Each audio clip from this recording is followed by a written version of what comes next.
One Question is brought to you by Turnkey Search, a top industry search firm since 1996.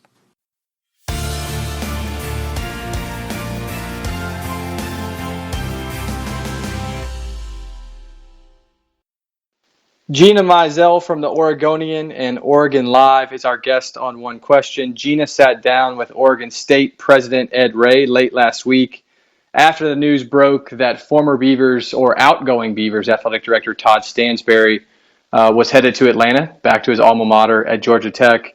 And Gina, it seems like from the tone, as much as you can infer tone when you read an article, it seems like President Ray was understanding, maybe not... maybe even accepting. I'm sure he wasn't happy about it, given that Todd had only been there for 15 months. But generally, it seemed like he was understanding. Is that the same read you got from him? And how do you think he'll continue to process this from an emotional standpoint, and how he feels about Todd leaving in such a just a short tenure? Yeah, I think you have the perfect read on the situation. I mean, he talks about how he's disappointed that Todd is leaving, but it's because he's sad that he's leaving, not that he made this decision. And even after I was finished with, my interview, of course, the classic last question is, anything else you want to add? Anything you feel like I missed? Anything you feel like people should know? And he just kept reiterating that, like, listen, like, I'm not angry. I'm not upset about this decision. I'm just sad that him and his wife are leaving the program and that the timing worked out this way. And he went on to say that, hey, this is Georgia Tech. This is his alma mater, like you mentioned, and Georgia Tech had a profound impact on Todd Stansbury's life. And he said, hey, we hope that Oregon State has a profound impact on our students' lives and our employees' lives. And so he definitely was understanding. But again, it's just unfortunate from Oregon State's perspective that this is when this opening came open, with just, basically over a year after Todd Stansbury took over here in August. Do you think Todd's move makes it less likely that President Ray ends up hiring someone who, and Todd obviously had been at Oregon State previously, but does it make it less likely that President Ray considers someone with a similar background as Todd? And as we know, there's a number of senior administrators, sitting ADs around the nation who have connections to Corvallis. Like, what's the human reaction on how you respond to this type of hire? Do you go in the complete opposite direction? What do you think his response will be as he interfaces with the search committee, the search firm, and this process moves forward?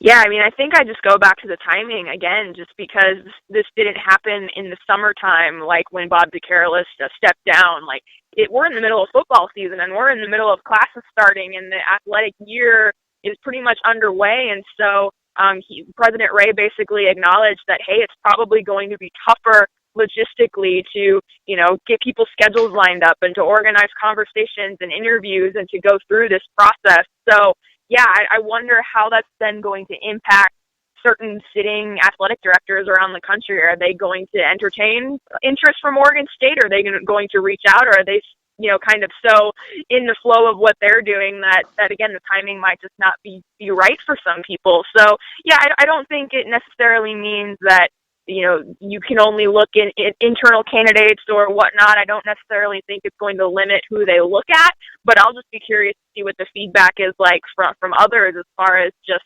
again, it's kind of weird timing right at the beginning of the fall season, and we'll see what they're able to do. But the kind of the joke that Ed Ray pointed out was, hey, well, the job description hasn't changed very much, and they obviously had a group of finalists and a group of people that they talked to last summer, so I'm sure they'll go back to those candidates, and they'll, rely on the search firm and the search committee that was just announced, as you said, and we'll see how long this takes. But it's definitely a different process than it was last summer, just because of the timing of everything. And you mentioned they did name a search committee today. Unless I missed it, I haven't seen a designation of a search firm. And if memory serves me correctly, they worked with Jeff Schimmel 15, 18 months ago. Do we have any word on the search firm yet? Yes, it's that same group that's going to be doing heading the search firm. So, yeah, they've got that group, and then they've got the search committee, which is made up of a variety of people from, Pat Casey, the baseball coach, to Steven Jackson, the great running back here, an NFL player for several years, to Stephen Thompson Jr., who's a basketball player on the current team, and then some other prominent alumni and, Marty Reeser and all that type of stuff. So it's going to be a big group of people that are going to at least be weighing in on who the next AD becomes. Gina, given your context of Corvallis and Oregon State in the greater picture of college athletics today, is it reasonable that the next AD could be a lifer at OSU, or is Oregon State at a place within, the Pac-12 peer group, within the national context of where this industry is and where it's headed, that by design it may be a place where somebody's only in place for a number of years before they move on? And 15 months we know is really short, but I know President Ray mentioned in your article he'd love somebody to be there 15 years. Is that reasonable in today's age for Oregon State?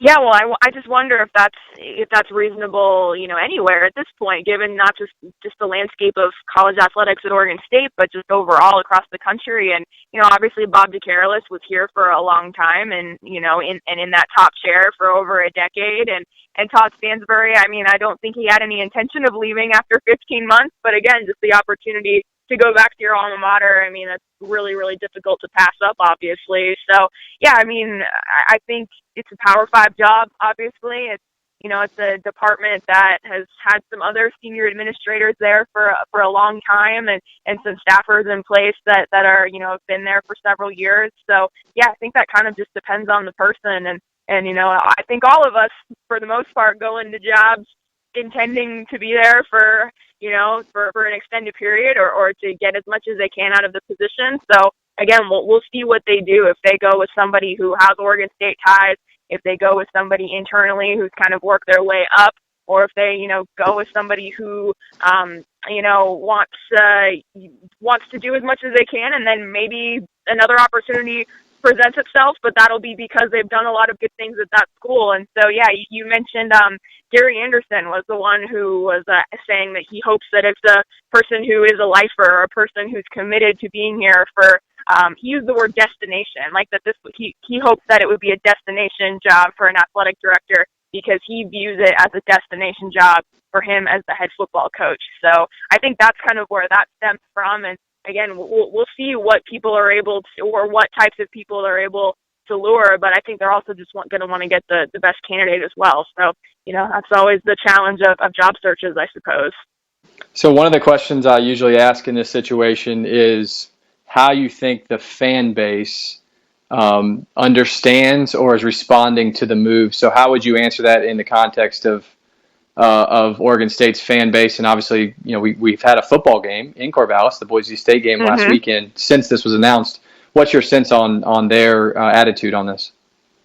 Yeah, I think most people are responding in the same way that Ed Ray did, as far as like, wow, that was short, but I probably would have done the same thing if it were me, as far as just, understanding that it is Todd's alma mater and everything. So, again, it's rare for a fan base to have to go through two searches in 2 years, basically, but especially after Bob DeCarolis had been there for so long. So it is kind of an interesting, different type of situation for not just the people in the athletic department, but the people who follow the athletic department. So, the really savvy fans have sort of kept tabs and noticed some of the new things that Todd Stansbury introduced, as far as kind of outreach programs in Portland, as far as kind of some new marketing strategies, new programs for student athletes that kind of go beyond their sport to sort of prepare them for life, so to speak.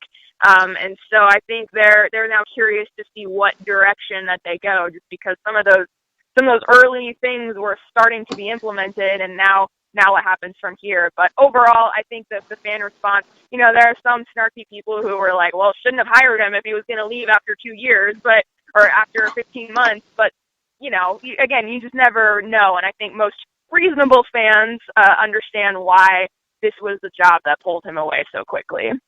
So I have kind of an inside baseball question for a media member like yourself, who's obviously going to be digging on this story for weeks and months to come until somebody's named. How do you handle the potential for internal candidates, which we have in this situation, who may also at times be a source for you? And look, for the record, like, this is the first time you and I have ever talked. So I know you'll confirm that, but like, I don't know who your sources are, but the Yeah. potential exists that somebody who's a source of yours could be involved in this search.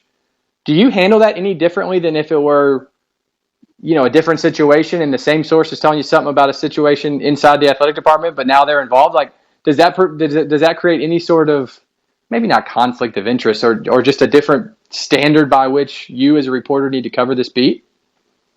Sure, yeah, no, it definitely creates, it's just stuff that you have to be aware of, and that's the case with anytime you're trying to find out information about what's going on inside the department, or really anytime you're speaking to sources at all, because different people have different motivations and different angles, and frankly, sometimes you have something that you're really trying to figure out, and so you have to go certain routes as well. So yeah, I mean, basically my approach on this is that I'm going to talk to as many people as I can that I trust and check in consistently, and even early on, like in the last few days, like different people have had different perspectives on things, and I just feel like it's kind of too early in the process to even really gauge 100% what everybody feels like, because different people feel different ways, or different people are leaning different ways as far as where they think they're going to go, or what they want in a candidate, or all that stuff. So yeah, it is an interesting job for me as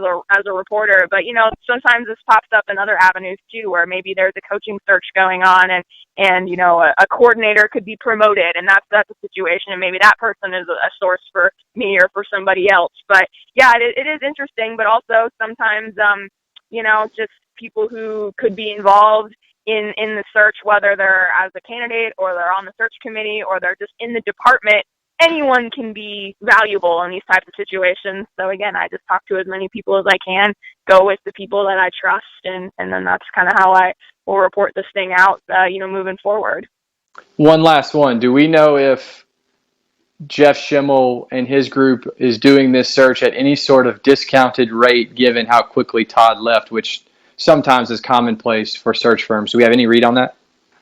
I don't know what the financial terms are. That was all just announced this morning, so there's still some details. But yeah, that would be interesting to see if there was some sort of change, just because this is happening again so quickly. And that's today's One Question, brought to you by Turnkey Search, a top industry search firm since 1996. One Question is designed to give D1 Ticker subscribers valuable insights on how executive leaders in college athletics think about key issues on their respective campuses, in their departments, or within their leagues and conferences. One Question is brought to you by Turnkey Search, a top industry search firm since 1996.